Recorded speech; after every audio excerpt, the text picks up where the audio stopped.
Olá a todos e todas, eu sou Rafael Ortega e está começando agora mais uma entrevista da programação especial do Conselho Federal de Nutricionistas no CONBRAN, no Congresso Brasileiro de Nutrição, que neste ano está sendo realizado totalmente online por conta aí da pandemia do novo coronavírus.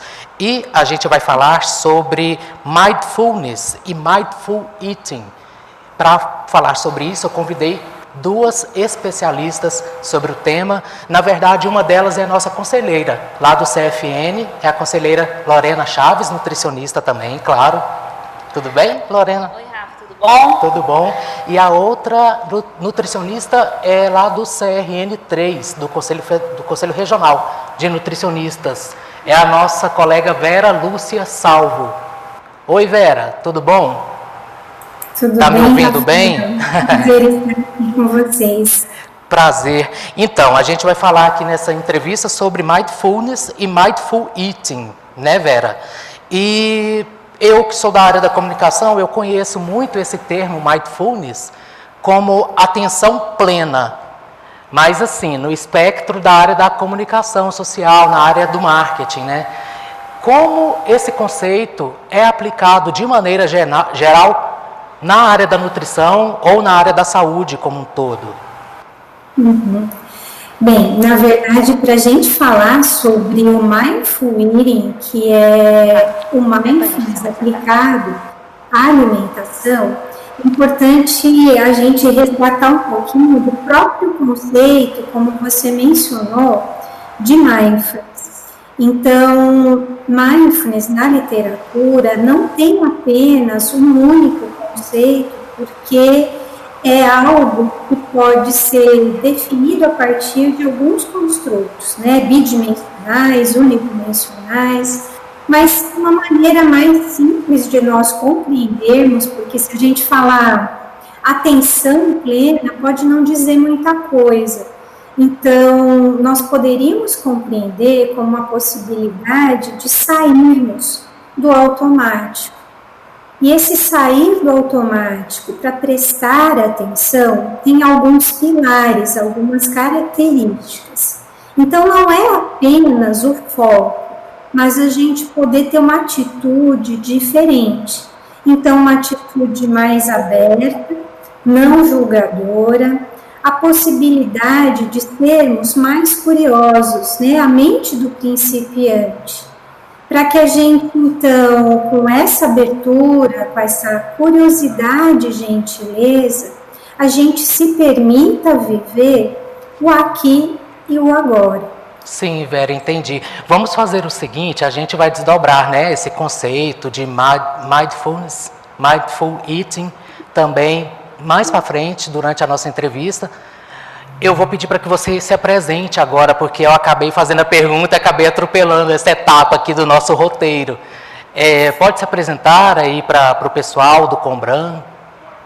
Sim, com certeza. Então, eu sou nutricionista, me formei em 1990 e fiz duas pós-graduações, lato sensu, então uma em nutrição clínica e a outra voltada para teorias e técnicas em cuidados integrativos.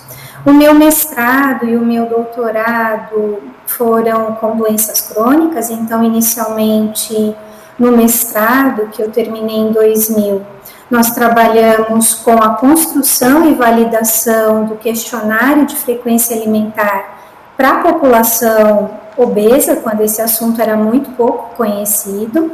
Depois, em 2007, o meu doutorado foi trabalhando com doenças crônicas, então nós analisamos duas populações teoricamente distintas, mas geneticamente semelhantes, que foram uma corte da cidade de Bauru, os nipo-brasileiros, e também a população indígena, mais especificamente o Suiá, lá da localização do Xingu. Depois, em 2014, eu fiz o meu primeiro pós-doc, voltado para mindfulness e burnout em profissionais de saúde, e de 2017 a 2019 eu fiz o meu segundo pós-doc que foi levar Mindfulness e Mindful Eating para as unidades básicas de saúde da periferia da Zona Sul de São Paulo, em parceria com a Secretaria Municipal de Saúde, um estudo randomizado de 3 braços, que trabalhou com variáveis bioquímicas, antropométricas, de composição corporal, teve uma parte qualitativa com a parte de grupos focais ao final de cada grupo, para que a gente pudesse, então, avaliar qual dessas intervenções seria mais efetiva, por exemplo, para mulheres com excesso de peso, que é uma informação que a gente não tem até hoje em nenhum lugar do mundo, né? O que a gente tem é Mindful Eating comparado à lista de espera ou, por exemplo, a programas de psicoeducação. Então, a minha trajetória foi muito voltada para a clínica, né? Nos meus primeiros anos, eu trabalhei 7 anos em hospital, entrei para a docência em 1995, também ministrando disciplinas como avaliação nutricional, dietoterapia, supervisão de estágio, e a partir de 2010, 2012, posso dizer que tive a minha maior desconstrução profissional, pessoal, não querendo mais trabalhar com a doença, mas querendo trabalhar com a promoção de saúde, né? Aquela saúde integral definida pela Organização Mundial da Saúde. Sim, entendo. Pela sua trajetória, a gente já percebe que Mindfulness, Mindful Eating, não é um tema tão novo assim, né, conselheira? Eu já aproveito a oportunidade aqui para pedir para que você se apresente também, tá? Tá certo. Bom, prazer estar aqui com vocês, discutindo sobre esse assunto, né? Um pouquinho diferente da trajetória da doutora Vera. Sou nutricionista também, mas a minha área de atuação é em saúde coletiva, né? Sou especialista em saúde coletiva, e a minha trajetória me levou agora para essa questão do Mindfulness, né? Muito por conta de uma pós-graduação que ainda estou cursando, e tentado trazer para a minha prática profissional a questão da qualidade de vida, da promoção de saúde, né? Que é importante a gente, enquanto profissional de saúde, não estar só realmente tratando doenças, mas prevenindo-as, né? Antes mesmo de que seja instalada aí qualquer questão. E a questão da minha pós-graduação, que eu estava me referindo, é muito voltada para a questão da educação alimentar e nutricional, né, para as ações GEAN. E dentro das ações GEAN, a gente se preocupa muito com essa questão, né, do olhar, a gente olhar o outro, né, a gente está preocupado com esse nosso paciente, cliente, de como que ele realmente está se sentindo e por que chegou até ali daquela forma, até o consultório, ou até uma UBS, né, por que está procurando um nutricionista. Então, a gente precisa mudar, né? Eu acho que o Mindfulness vem muito trazer, e o Mindful Eating, esse novo olhar, eu acho, para a forma de tratar, né, a assistência nutricional. A gente começou aqui a nossa entrevista já dando um panorama, né, sobre o tema, mas tem uma pergunta aparentemente boba que eu vou acabar fazendo, não tem jeito. Por que desse nome complicadinho em inglês? Esses estudos começaram em algum país de língua inglesa, Inglaterra, Estados Unidos, e isso ficou aqui para a gente, né? Na verdade, traduzindo aí para um português, seria o quê, Vera? Então, a gente tem os nomes originalmente em inglês, tanto Mindfulness quanto Mindful Eating, porque Mindfulness, como nós conhecemos hoje no Ocidente, foi trazido pelo professor Jon Kabat-Zinn, da Universidade de Massachusetts. E o Reino Unido é um dos países que abraça Mindfulness, inclusive, como política pública. Então, para o Brasil, a tradução inicialmente que foi trazida é de que Mindfulness é atenção plena. No entanto, hoje já se discute muito essa tradução, que não contempla vários instrutores, porque quando eu falo sobre atenção plena, efetivamente, o que eu entendo sobre isso? Muito pouco. A gente diz que, na verdade, o conhecimento de mindfulness, ele está baseado na prática. Então, é como se eu quisesse aqui descrever o que é comer uma maçã ou um pedaço de chocolate se eu nunca comi uma maçã ou chocolate, ou se eu dissesse para uma mulher o que é ser mãe. Eu poderia tentar rechear com muitas explicações, mas ainda ficaria muito distante do real significado, do verdadeiro aprendizado que acontece na prática. Então, hoje, mais até do que atenção plena, o termo que parece melhor traduzir é consciência plena. E quando a gente fala especificamente de mindful eating, diferentes termos vêm sendo utilizados para traduzir essa palavra. Então, eu posso encontrar como comer atento, como comer consciente, comer com atenção plena. Mas o que eu gosto de utilizar e que acho que corresponde melhor a tudo isso que a gente está conversando agora é a consciência alimentar baseada em mindfulness, porque não é qualquer consciência que a gente trabalha nesse contexto do mindful eating. As bases são mindfulness. Então, se eu falar também que é comer atento, comer com consciência, comer com atenção plena, eu continuo deixando uma distância, uma lacuna, que permite diferentes, na verdade, interpretações e que podem se distanciar completamente da base que é mindfulness para o caso de mindful eating. Sim, entendi. Parece mais palatável essa explicação que a nossa colega Vera passou aí para a gente. Eu preferi mesmo consciência plena. Parece que a gente tem uma melhor percepção do conceito, né, do propósito desse conceito. E como ele se aplica na prática do nutricionista na UBS, Vera, na unidade básica de saúde? Tanto o mindfulness quanto o mindful eating são consideradas intervenções complexas. O que isso quer dizer? Que eu não estou trabalhando e os efeitos não serão sentidos apenas, por exemplo, em uma dimensão do ser humano.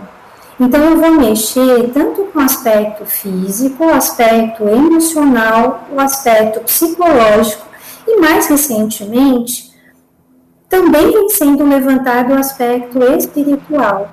Então, quando nós queremos falar especificamente do mindful eating ou da aplicação de mindfulness para a nutrição, é importante a gente lembrar que esse é um tema transversal de saúde e de educação, ou seja, diferentes profissionais de saúde no mundo e no Brasil optaram por trabalhar nesse contexto. E nesse sentido, não apenas na saúde pública, que foi o tema do meu pós-doc, mas mindfulness e mindful eating se aplicam em absolutamente todas as áreas de atuação do nutricionista. Então, se eu falar, por exemplo, na saúde pública, na saúde coletiva, é muito útil nós pensarmos em mindful eating com a organização de grupos abertos ou grupos fechados, que vão poder acolher uma população que, principalmente quando nós falamos de excesso de peso, não tem um atendimento, né? Na verdade, até para obesidade a gente vê que existe uma demanda muito maior do que aquela que pode ser atendida na prática. Então, eu tenho a possibilidade com o mindful eating de melhorar vários aspectos da saúde do indivíduo. Então, embora a maioria das publicações existentes até o momento relacionem mindful eating à perda de peso ou aos transtornos alimentares, mindful eating vai muito além.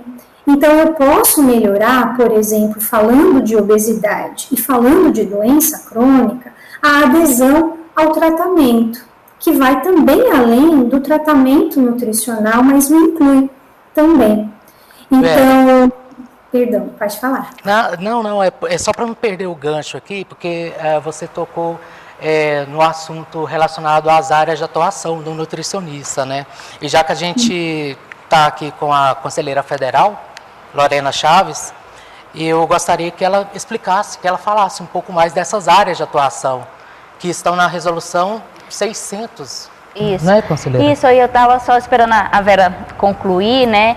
Eu acho importante destacar que essa temática, apesar de nova, né, com esse nome um pouquinho mais diferente, né, aqui para nós, ela, como a Vera bem falou, ela é transversal, ela perpassa de fato por todas as áreas de atuação do nutricionista e trazendo enquanto legislação, né, pensando aqui no sistema CFN-CRN, a gente vê esse assunto, essa vertente de trabalho realmente presente em todas as ações do nutricionista. Pode estar, então, exemplificando, né? Dentro da área clínica, dentro da área alimentação coletiva, da UAN, dentro da saúde coletiva, dentro de uma UBS, dentro de um consultório particular, dentro de grupos, né? Atendimento de grupos. Então, ela vai realmente perpassar por todas as nossas 6 áreas hoje que está presente na resolução 600, que o nutricionista pode estar atuando. Né? Então, deixar claro isso, né, para os nossos colegas que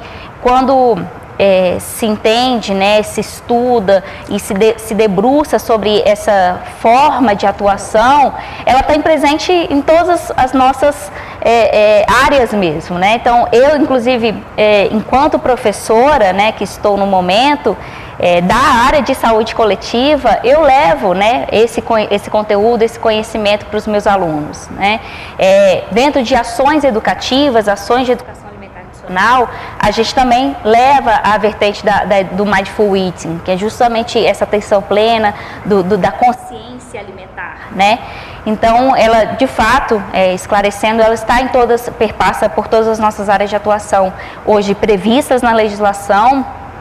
E também eu queria destacar, acredito que a doutora Vera também concorde comigo, a necessidade, né, do nutricionista que gosta, tem afinidade, né, de atuar com essa nova área de conhecimento, podemos dizer assim, que realmente busque, né, o conhecimento científico para justamente não se aventurar, vamos dizer assim, a técnicas, né, talvez não muito comprovadas mesmo ainda, mas que tente realmente se debruçar cientificamente o que está sendo proposto, né? A doutora Vera falou que o estudo veio de fora, mas e no Brasil? A gente está começando a ter bastante conteúdo sobre isso, bastante publicações científicas, inclusive, feitas por colegas nutricionistas, então eu acho que vale muito a pena, né? O nutricionista que tem interesse por essa área, por essa temática, realmente se aprofundar, né? Que a gente está tendo bastante coisa, né, doutora Vera, aí, de publicações. Sim, na verdade, falando, né, reforçando o que a doutora Lorena acabou de colocar, então todas as áreas de atuação do nutricionista, inclusive na área esportiva, mindfulness é muito importante porque ele tem um conceito atrelado à própria compaixão, que é essa possibilidade de nós aliviarmos o sofrimento do outro, mas o nosso próprio sofrimento. Então, muitas vezes o atleta, ele não percebe que ele está indo além dos limites, né? E aí, só focado numa meta, ele pode, na verdade, prejudicar a sua saúde. Então, todas as áreas da nutrição se beneficiam desta possibilidade de ampliarmos o olhar da nutrição sob as lentes de mindfulness ou de mindful eating, mais especificamente, né, com toda essa responsabilidade que a doutora Lorena mencionou, porque tanto mindfulness quanto mindful eating, até o momento, não são indicados como substitutos, por exemplo, do tratamento ou do acompanhamento nutricional. Na verdade, o que nós temos até hoje é como utilização de uma intervenção complementar. Então, quando uma pessoa passa, né, pela intervenção de mindfulness ou mindful eating, possivelmente ela estará em melhores condições de passar depois pela consulta nutricional por estar cultivando algumas habilidades que estão correlacionadas com o hábito alimentar. Então, uma coisa não exclui a outra, né? Que às vezes é uma dúvida. Então, vou fazer isso, não vou ter que fazer aquilo? Não. Na verdade, elas são complementares, né? Então, está dentro desse rol das práticas integrativas e complementares que nós já temos como política. Vera, pegando o gancho aqui, é bom que a gente pode agora esclarecer isso. Mindful Eating é uma ferramenta, é uma prática, um protocolo? Como que eu posso defini-lo comparando aí com as áreas da nutrição, né? Áreas das quais o nutricionista pode atuar legalmente. E eu gostaria, conselheira Lorena, de estabelecer também uma relação disso com o código de ética, que pode ser uma dúvida, né, dos nossos profissionais ali no dia a dia, né, na prática da profissão. Com certeza. Então vamos lá, Vera. Perfeito, excelente pergunta essa que você trouxe, que reflete a dúvida de muitos profissionais também. Então, quando a gente fala de mindfulness ou de mindful eating, de novo a gente vai encontrar algumas terminologias. Então, a gente vai falar sobre programa de mindfulness, sobre curso de mindfulness, sobre intervenção de mindfulness ou mindful eating. E, dependendo da população com a qual eu estou trabalhando, às vezes, utilizar a palavra curso, programa, protocolo, pode ser mais adequada do que outra. Mas, na verdade, na prática, elas são um pouco sinônimos. Então, eu posso ter um programa de mindfulness ou de mindful eating de 8 semanas, que obedece, né, que é o clássico, que é o programa padrão, né, o tempo padrão de 8 semanas, embora a gente encontre de 4, de 6, de 10, de 12, o clássico são 8 semanas. Então, quando eu falo que estou fazendo um programa de mindfulness ou de mindful eating, ou um curso de mindfulness ou de mindful eating, ele pode estar obedecendo a um determinado protocolo. Esse protocolo, por exemplo, é o desenho de como esse curso ou esse programa vai se desenvolver. Então, o primeiro que a gente teve, né, de mindfulness foi o MBSR, o Mindfulness Based Stress Reduction, que foi do professor John Kabat-Zinn. Depois, na Universidade de Oxford, um outro protocolo voltado para a depressão, que é o MBCT, o Mindfulness Based Cognitive Therapy. Então, a diferença entre o protocolo MBCT, MBSR ou outros protocolos, tanto de mindfulness quanto de mindful eating, que estão dentro de um programa proposto, de 6, de 8, de 10, de 12 semanas. Quando você me pergunta, é uma abordagem, é uma ferramenta, o que eu gosto muito sempre, né, de esclarecer é que quando a gente usa a palavra ferramenta, né, então tanto para mindfulness quanto para mindful eating, eu estou trazendo o reducionismo para essa questão, né? Então, da mesma forma que no modelo biologicista, a nutrição também traz a redução do ser humano, num olhar muito biomédico, quando a gente também chama mindfulness ou mindful eating de ferramenta, eu estou só trazendo o sentido utilitarista, né, desse processo. E mindfulness e mindful eating são muito mais do que essa ferramenta que eu vou pegar e aplicar tanto no contexto individual quanto no contexto coletivo.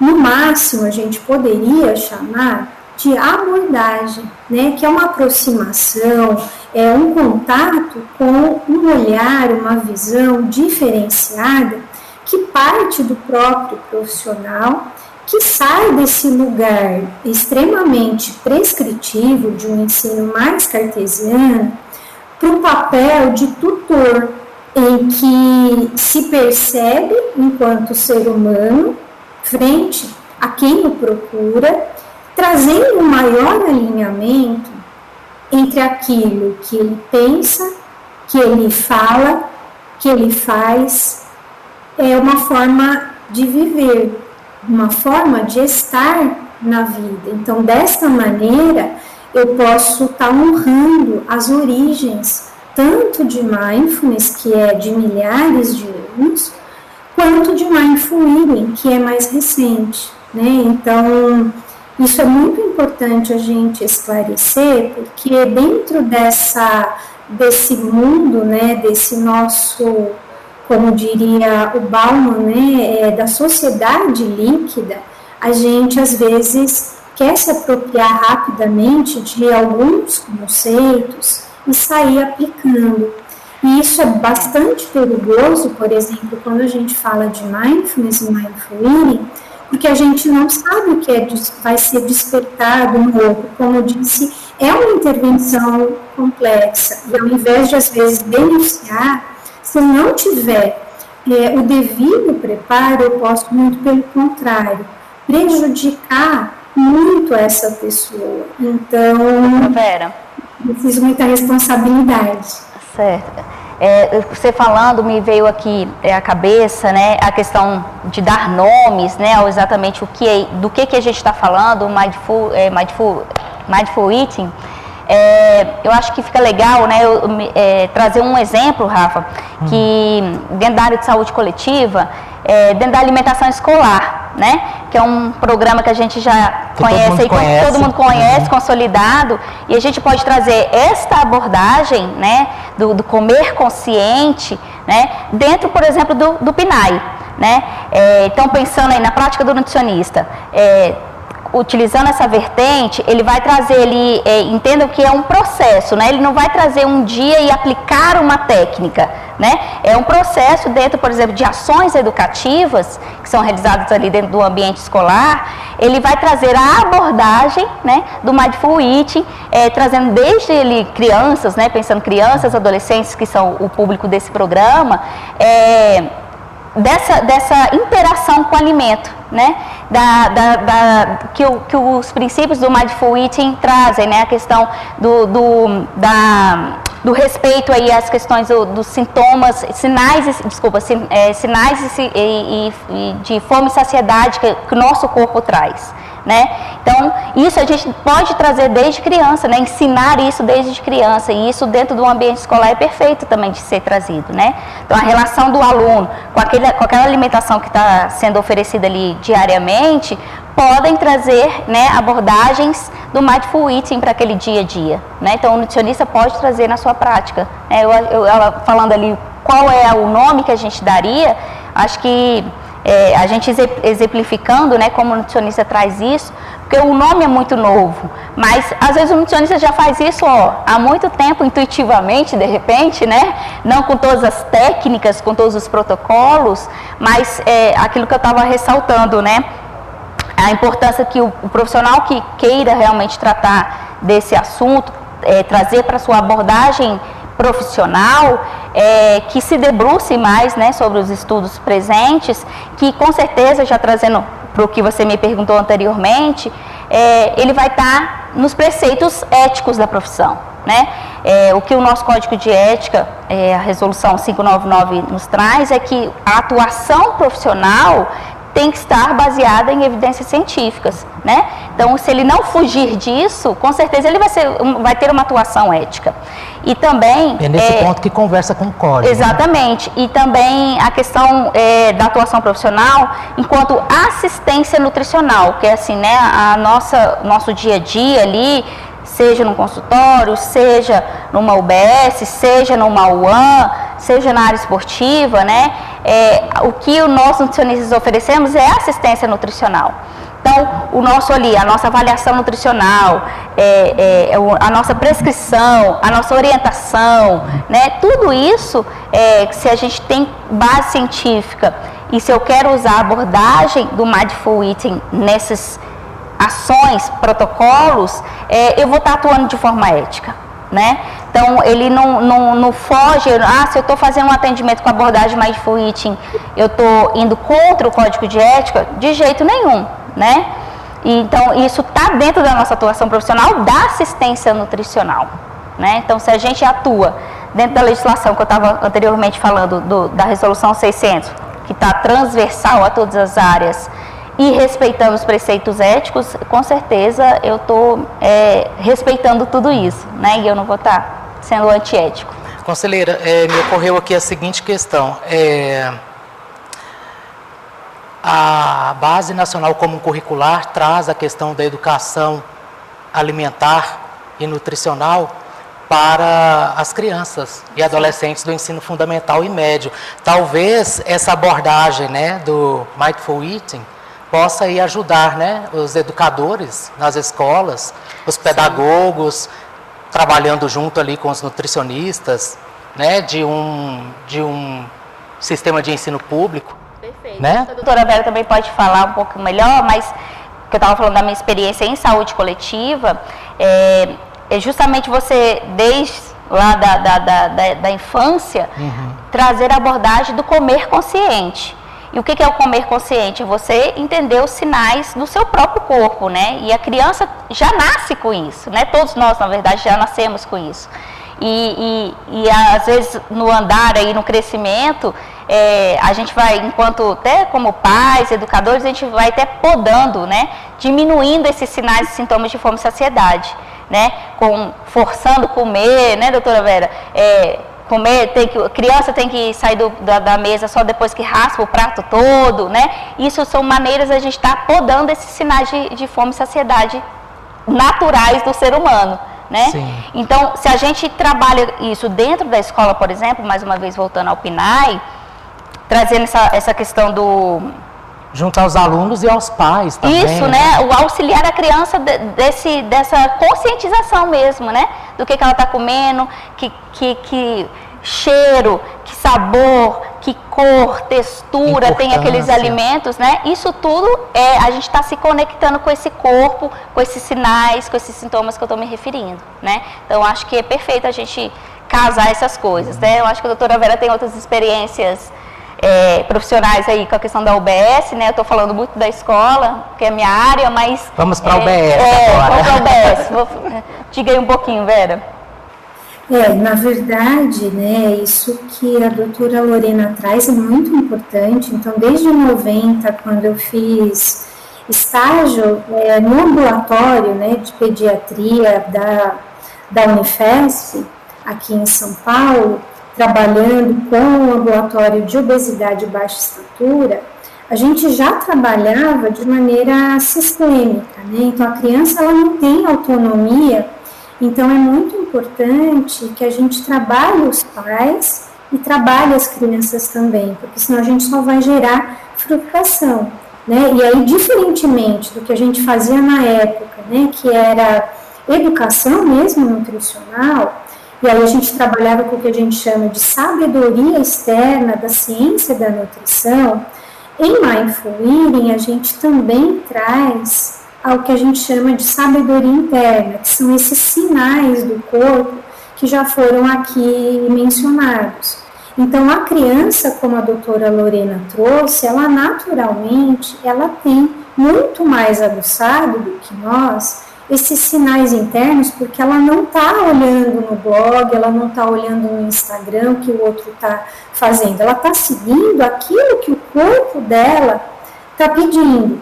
E às vezes, à medida que a gente vai crescendo, e mesmo enquanto profissionais de saúde, a gente vai alimentando demais o cognitivo e a gente se desconecta do nosso corpo, perde esses sinais. Então, na experiência, por exemplo, das unidades básicas de saúde, né, que eu trabalhei com mulheres que eram alfabetizadas, mas assim, tinham muita dificuldade no sentido de fazer leitura, então a gente teve que fazer toda uma modificação do material para poder ir para a unidade de saúde, para que fosse, né, compreensível, uma adaptação para o Brasil.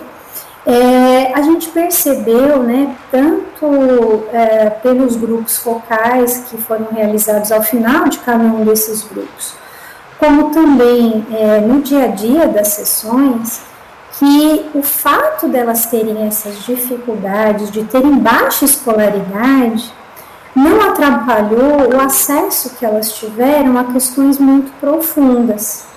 Então, muitas dessas falas, né, que eu tenho dessas participantes foram tão profundas que se eu não dissesse para ninguém que foram essas mulheres da unidade básica que trouxeram, a gente poderia imaginar que algum filósofo trouxe.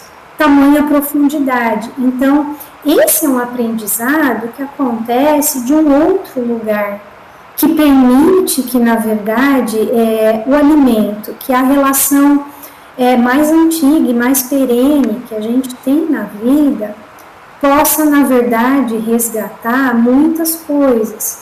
E quando a gente fala sobre a criança, a maior parte, né, dos problemas nutricionais, de hábitos, padrões que a gente observa nos adultos, vão se encontrar, as suas origens, né, vão estar lá na infância. Então, diferente do que um programa terapêutico de psicólogo, dentro de Mindfulness e Mindful Eating, um dos mecanismos é que naturalmente após a prática, né, que envolve também técnicas meditativas, porque senão eu estaria só falando de educação nutricional, de algo que eu reproduzo, emergem alguns insights, lembranças, às vezes de décadas, clareando alguns comportamentos, trazendo a possibilidade da gente deixar, por exemplo, de trabalhar só com objetivos e metas, mas a gente resgatar o sentido e propósito, que é algo, além dos valores, que é algo que pode ancorar essa pessoa, além de, logicamente, ter um olhar sobre si mesmo mais compassivo, facilitar a mudança do hábito alimentar, que a gente sabe que não é algo simples.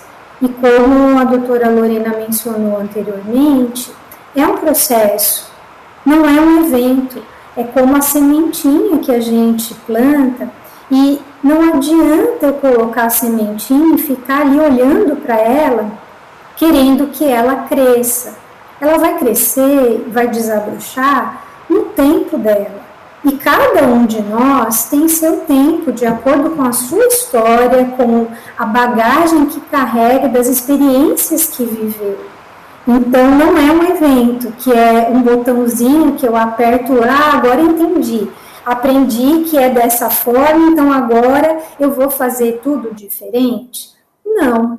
Às vezes existe um tempo que é dessa acomodação. Eu descobri o que é que eu estou comendo, por que eu estou comendo, como que eu estou comendo, qual é o papel que o alimento ocupa na minha vida, mas eu não consigo efetivar a mudança instantaneamente. Talvez eu precise de um tempo para poder acolher de uma forma mais gentil, para que eu possa transformar. Então, o primeiro passo é a possibilidade de perceber, de se dar conta de como está sendo a relação com a comida, o que eu estou buscando. Por isso que uma das definições de Mindful Eating fala sobre a possibilidade não só da gente abrir todos os sentidos para saborear sem julgamento no momento presente, mas a gente também se dar conta que além do aspecto físico, o alimento pode nos trazer sensações corporais, pode nos despertar diferentes sentimentos. E apesar de ser um hábito que nós temos, né, para nossa sobrevivência, então todo mundo come 2, 3, 4, 5 vezes ao dia, ele se automatizou. Então a gente come e a gente não percebe quanto está comendo, e às vezes a gente nem sabe por que a gente está comendo o que a gente está comendo. Então, algumas experiências interessantes que eu tenho nos grupos é as pessoas às vezes se darem conta que elas passaram anos comendo um determinado alimento, achando que era o seu alimento favorito, e elas de repente percebem que nem sequer gostavam daquele alimento. Então é uma grande surpresa, é uma descoberta, porque eu passo então a oferecer esta qualidade de presença que é treinada a partir então dessas práticas mais meditativas que são capazes de fazer modificação na estrutura do cérebro, na mudança de dentro para fora. Perfeito. Sim, nesse contexto aí, eu vou dar até um testemunho pessoal. Eu sou diabético tipo 1, insulino dependente.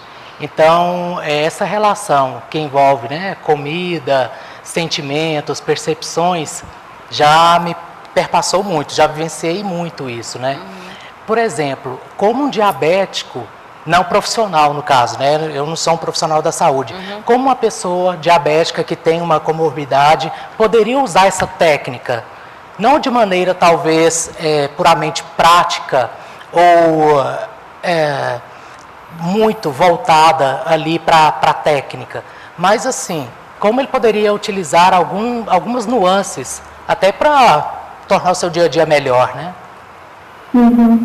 A gente já tem alguns artigos científicos publicados em relação à diabetes, em relação a outras doenças crônicas também.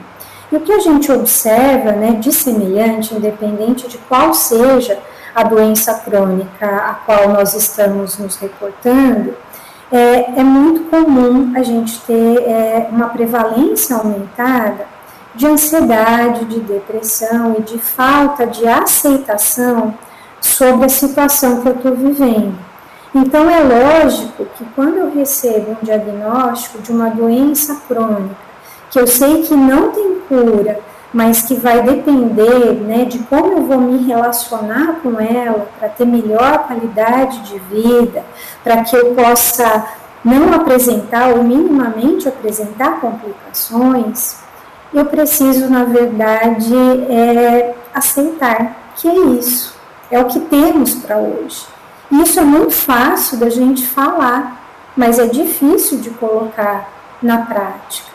Então, meus pais, por exemplo, eram diabéticos, né, e durante os anos que eu trabalhei no hospital, depois em ambulatório, uma característica muito comum é essa falta de adesão, né? Então, assim, por que eu vou comer isso e vou deixar de comer aquilo?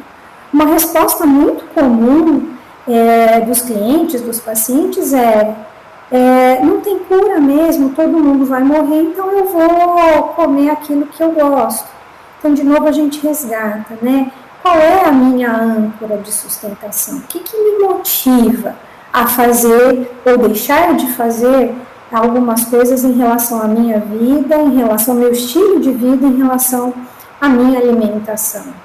Então, quando a gente trabalha no contexto de Mindfulness e Mindful Eating, nós vamos empoderando o indivíduo e cultivando um senso de autocuidado, de autorrespeito, que pode, né, na verdade, nessa amorosidade, levar o indivíduo a mudanças mais consistentes, mais profundas, mais sustentáveis, do que eu simplesmente trabalhar no medo, na ameaça. Se você não fizer isso, pode acontecer aquilo. Então, a gente vê, por exemplo, nos maços de cigarro, as fotos de pessoas com câncer, pessoas, por exemplo, que foram amputadas em algum membro, e eu já ouvi de muitos fumantes escolherem o maço de cigarro, eu vou querer esse de hormonal e vou querer o outro de amputação. Então, não é pelo medo que a gente consegue fazer a mudança. Doutora Vera, pode falar, perdão. Não, você falando aí, era justamente também que eu ia puxar, né, com o Rafa trazendo a questão do diabetes, mas pensando em doenças crônicas hoje no Brasil, né, que está, né, a principal causa de morte, né, das vidas aí, hoje no Brasil, de dados, que eu quero dizer, e a gente vê que o papel do nutricionista frente, né, a essa estatística é de extrema importância quando a gente começa a entender que não basta eu, enquanto profissional, simplesmente prescrever uma dieta, que isso não vai de uma forma mágica, né, espetacular, ou de um dia para o outro, mudar o comportamento alimentar do outro, né? Então, trazendo para o que o Mindfulness e o Mindful Eating se propõe, né, é justamente isso, esse novo olhar a gente tem que entender um pouquinho mais, né, desse nosso cliente, paciente, grupos que a gente está tratando, que não é a minha fala técnica enquanto nutricionista que eu vou simplesmente mudar, né, alterar o comportamento alimentar do outro, né? E o Mindful Eating, ele é um processo de fato, né? Eu preciso que esse paciente, no tempo dele, como a doutora Vera já ressaltou, cada um tem o seu tempo de mudança, de entendimento, de conscientização, que aí sim começa a ter a mudança de comportamento de fato e na sua alimentação e consequentemente no melhor tratamento ali da sua doença, talvez, né, que esteja instalada. Então, eu acho que quando o nutricionista começa a entender melhor um pouquinho da abordagem, a gente casa essas duas coisas, né? Eu quero sim ajudar o meu paciente, com certeza o nutricionista é formado, né, para isso, para tentar ele alterar ali a questão do estado nutricional, mas como que eu vou fazer, né? Eu acho que é o como que esse Mindful, ele traz de interessante agora, né? A gente está vendo, ó, fazer dieta não emagrece, fazer só a prescrição não resolve as doenças crônicas. O que está faltando mais, né? Então, para esse nutricionista abordar. Eu percebo então que essa abordagem é uma maneira aí de afinar melhor a comunicação, até mesmo entre o nutricionista, né, na sua clínica, com o próprio paciente, né, durante a consulta, por exemplo. E o que a doutora Vera também falou, a questão da adesão, né? Porque é aquela questão que eu vou no nutricionista porque eu quero emagrecer. E ele vai lá e me prescreve uma dieta. Se eu não aderir àquela dieta, se eu não entender, se aquilo não fizer sentido para mim... Não é de baixo para cima, de cima para baixo. Exatamente. Então, eu tenho que compreender o meu processo, né? É claro que a questão de um plano alimentar pode auxiliar muito ainda algumas pessoas, né? A gente não está excluindo isso da prática do nutricionista. Mas, às vezes, muito mais uma conversa, um entendimento, a questão da conscientização alimentar, né? Da atenção do que está sendo consumido, vale muito mais do que uma prescrição propriamente dita. É para alcançar essa consciência por parte do paciente. Exatamente, para ele fazer a mudança nele, né? A gente, enquanto educador, a gente já tem esse entendimento, né? De que eu não faço a mudança em você, né? A pessoa que é o sujeito da sua transformação. Então, se ela não tem a conscientização, se ela não entende o que é aquilo ali, porque eu sempre, todo dia, exemplo, né, me passou aqui pela cabeça, todo dia, em 40 anos eu como no café da manhã pão branco e um café preto, né, um café em infusão. Isso nunca me fez mal, né? Por que a nutricionista está falando para eu trocar o pão branco pelo pão integral?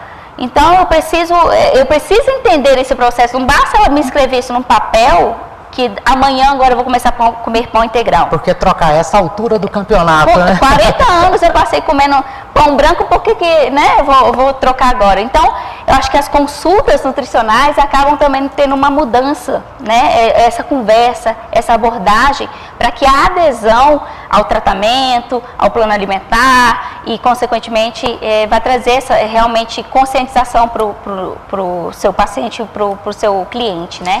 Conselheira, eu me lembrei aqui agora também desse contexto da pandemia, né, de Covid-19. O que apareceu aí de transtornos alimentares, gente com sobrepeso, né, aumentou muito isso. Uma situação que pegou todo mundo, né? Com certeza. Como essa abordagem poderia, né, contribuir aí para a gente levar melhor essa situação, né, de agora para frente? Eu vou dar a minha opinião, depois eu acho que a doutora Vera complementa. Eu acredito que a gente nunca falou tanto, né, de alimentação e de preparar alimentos, né, porque a gente ficou confinado em casa e começamos a voltar a preparar os nossos próprios alimentos, né. Então, até o tema do Combrando esse ano traz a questão da comensalidade, né, linkando uma coisa com a outra aí,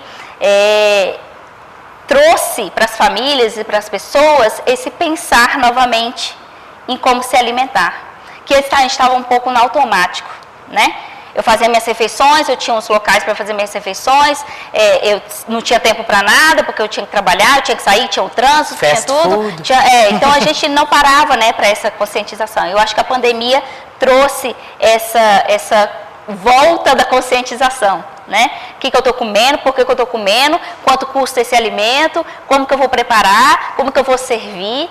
Então eu acho que trouxe, se eu posso dizer, uma questão positiva da pandemia, foi o novo olhar que a gente está tendo da nossa alimentação, né? E o Mindful Eating é justamente, a gente está se voltando, traz a proposta da gente se voltar a como a gente se alimentar melhor, inclusive, né? Concorda, doutora Vera?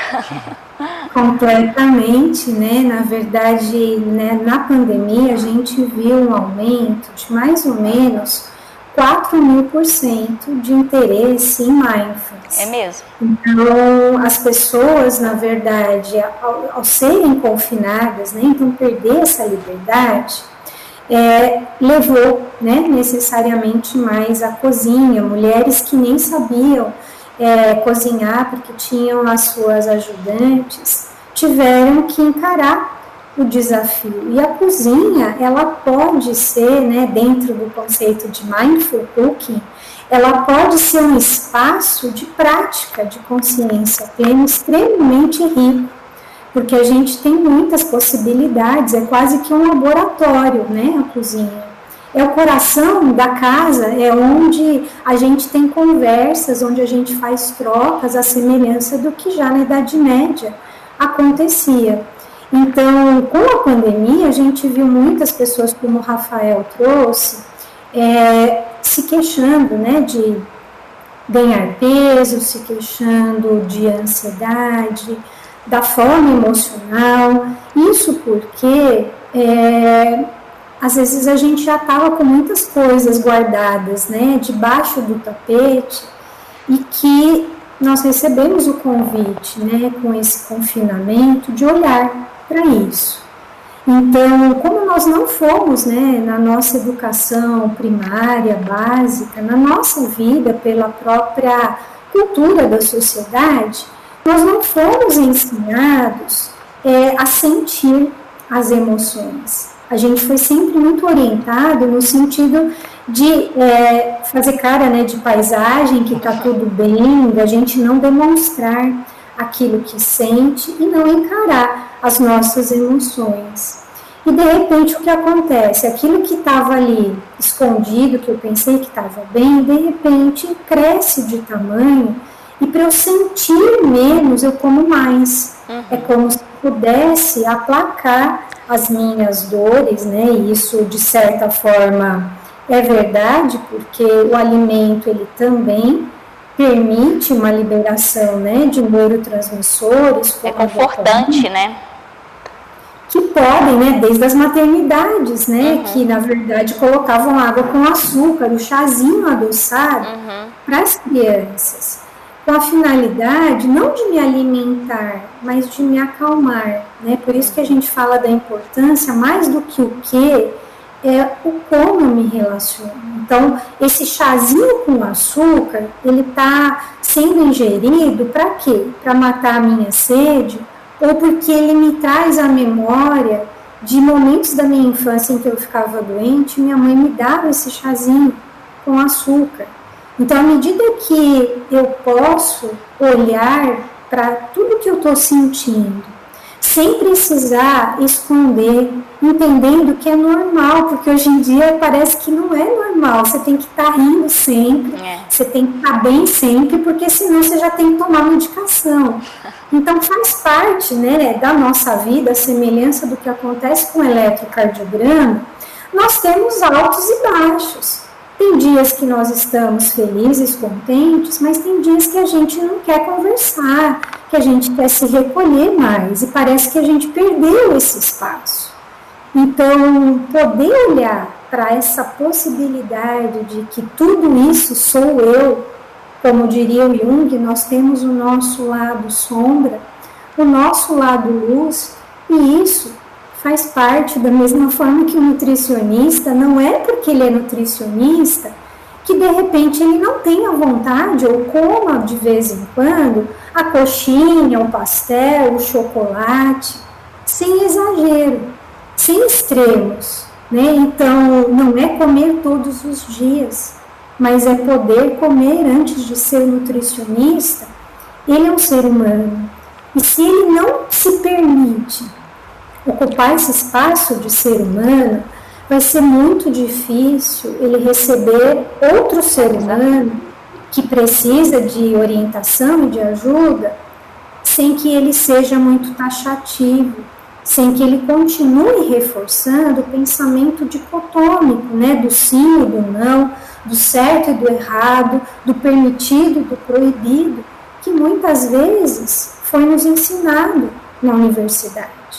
Então, para que ele possa trazer este acolhimento, ele precisa também se permitir passar por esse processo de acolher-se. Ok, eu sou nutricionista, mas eu sinto falta, eu gosto de determinado sabor, e isso vai mudando ao longo da nossa vida. Não é porque eu como exatamente a mesma coisa há 20 anos no meu café da manhã, que significa que eu tenha que comer sempre. Talvez esse também seja um sinal de automatismo. Por que eu como há 20 anos exatamente a mesma coisa? Será que eu estava com vontade de comer aquilo naquele momento? Ou eu simplesmente automatizei, o meu café da manhã tem que acontecer muito rápido, então para mim é mais fácil sempre deixar isso aqui padronizado, eu não tenho que pensar, não tenho que preparar, e eu me acostumei e nem percebo mais isso. Eu vou simplesmente fazendo o que eu sempre fiz. Doutora Vera, a gente está aqui encerrando a nossa entrevista, infelizmente, né? O tempo é curto, e eu vou pedir primeiramente para que a conselheira Lorena Chaves faça aí um apanhado para a gente. Tem algum ponto para destacar, chamar a atenção para alguma questão? Sim, Rafa, eu acho que para a gente finalizar, né, pensando, né, enquanto conselhos, né, federal e regionais aí, a gente, esse assunto também dentro do sistema é relativamente novo, mas a gente tem tentado trazer essa temática para a questão das práticas complementares em saúde, né? A doutora Vera comentou um pedacinho que o mindfulness, ele está presente nessas práticas complementares, né, como a meditação. Então, só destacar que para o nutricionista, né, não ficar preocupado, meu Deus, mas não está lá na legislação de forma tão explícita, né, não vai ter o nome Mindful Eating, né, nas suas atribuições, nas suas ações permitidas, né, dentro da área de nutrição, mas entenda que ela é, como foi bem explicada aqui, é uma abordagem que o nutricionista pode estar atuando, utilizando em todas as suas áreas de atuação, e especialmente vai aparecer, agora a gente vai estar publicando, né, a resolução sobre as PICs, que vai estar com certeza abarcando também essa abordagem do Mindful Eating, né, na questão da meditação como uma das práticas, sim, a serem utilizadas pelo nutricionista. Tá? Então, acho que é importante destacar isso e só ressaltar mais uma vez a importância, né, do profissional que queira estar utilizando dessa abordagem, da importância dele realmente estar se especializando, buscando fontes aí seguras, né, das bases científicas, para mais uma vez estar atuando de forma ética, da forma que a legislação nos coloca, né, e estarmos aí enquanto um profissional realmente antenado com as coisas novas, antenados com as novas abordagens, com as novas questões sociais, né. Então, eu acho importante destacar que o profissional precisa realmente nós sempre temos que estar estudando, né, se especializando, realmente se atualizando. É isso. Muito obrigado, conselheira, de antemão. Doutora Vera, alguma consideração para esse momento final? Eu só queria reforçar isso que a doutora Lorena acabou de trazer. Então, nesse contexto de mindfulness e mindful eating, a gente olha dois aspectos, né, para essa responsabilidade ética. Então, diferentemente, às vezes, dos cursos que a gente realiza ao longo da nossa trajetória profissional, não adianta só a gente olhar para a parte teórica, né? É como se a gente pensasse no mergulhador. eu vou fazer um curso de mergulho com alguém que tem muitos títulos, mas nunca mergulhou, ou eu vou me sentir mais segura com alguém que já mergulha há bastante tempo. Então, a gente fala que é importante as duas coisas, tanto a teoria quanto a prática, né? Porque, como eu mencionei, essa é uma abordagem que vem de outro lugar, tanto para quem ensina quanto para quem aprende. Eu espero que, de alguma maneira, essa nossa conversa tenha sido útil para vocês que já conhecem um pouco do assunto, que possa ter tirado talvez algumas dúvidas, e para quem não conhece, que tenha sido uma sementinha para talvez se abrir para outras possibilidades. É lógico que eu sou muito suspeita para falar, porque não fosse assim, não teria adotado como uma linha de pesquisa nos últimos 7 anos, mas que eu tenho realmente visto quanto tem de poder transformador, não só na alimentação, mas na vida das pessoas. Então, agradeço muito a oportunidade, espero que tenha nutrido não só a mente, mas o coração de vocês também. Obrigada. Doutora Vera Lúcia Salvo, muito obrigado pela participação aqui, tá? Nessa entrevista. A gente é que agradece imensamente, né? Nossa, enquanto CFN também agradecemos sua presença, doutora Vera, e eu agradeço também a oportunidade de estar aqui, representando o Conselho, e que a gente aproveite bastante aí o Combrão. Com certeza, minha gratidão ao Rafael e também à doutora Lorena por estarem juntos. Ok. Tá ok. E muito obrigado a você que acompanhou essa entrevista até o momento.